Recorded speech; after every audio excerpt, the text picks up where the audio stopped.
ഞങ്ങൾ ബാംഗ്ലൂർ പോകണമായിരുന്നു. ചേട്ടന് ട്രീറ്റ്മെൻറ്റ് ഉണ്ടായിരുന്നു. അപ്പോൾ സുരൂർ എന്ന് പറഞ്ഞ ഹൈവേ, അത് ഡബിൾ ട്രാക്കാണ്. എന്നുവെച്ചാൽ ഓപ്പോസിറ്റ് പോകുന്നത് അപ്പുറത്തെ ട്രാക്കും, ഇത് വൺ വേ ആണെങ്കിലും 2 സൈഡുണ്ട്, ലെഫ്റ്റ് റൈറ്റ്.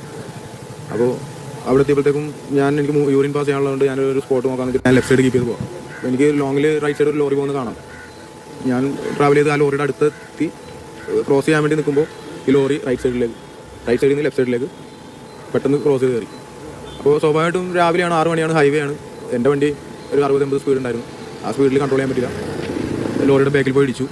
സെൻസർ ഉള്ള കാരണം അതിൻ്റെ സ്റ്റിയറിങ് സ്റ്റക്കായി. അപ്പോൾ എൻ്റെ കൺട്രോൾ പോയി. ടയർ പൊട്ടിയിട്ട് വണ്ടി ഞാൻ റൈറ്റ് സൈഡിലേക്ക് കട്ട് ചെയ്തു. ബലം പിടിച്ച് റൈറ്റ് സൈഡിലേക്ക് കട്ട് ചെയ്തു. ആ ടയർ പൊട്ടി ആ വരച്ചിൽ തന്നെ പറഞ്ഞ് റൈറ്റ് സൈഡിലേക്ക് വണ്ടി മാറി കിടക്കണം. അവിടെ സ്പോട്ടിൽ പോയാൽ നിങ്ങൾക്ക് കാണാൻ പറ്റും. ബാക്കിൽ ഡാഡി ഉറക്കുമായിരുന്നു, സീറ്റ് ബെൽറ്റ് ഇട്ടുണ്ടായില്ല. അപ്പോൾ ആ ഒരു ആഘാതത്തിൽ വന്ന് എൻ്റെ സീറ്റിൻ്റെ ബാക്കിൽ ഇടിച്ചതിൽ തല പൊട്ടിയിട്ടുണ്ടായിരുന്നു. ഞങ്ങൾ ഹോസ്പിറ്റലിലേക്ക് പെട്ടെന്ന് വഴി കൂടി പോകുന്ന ഒരാളുടെ വണ്ടി പിടിച്ചു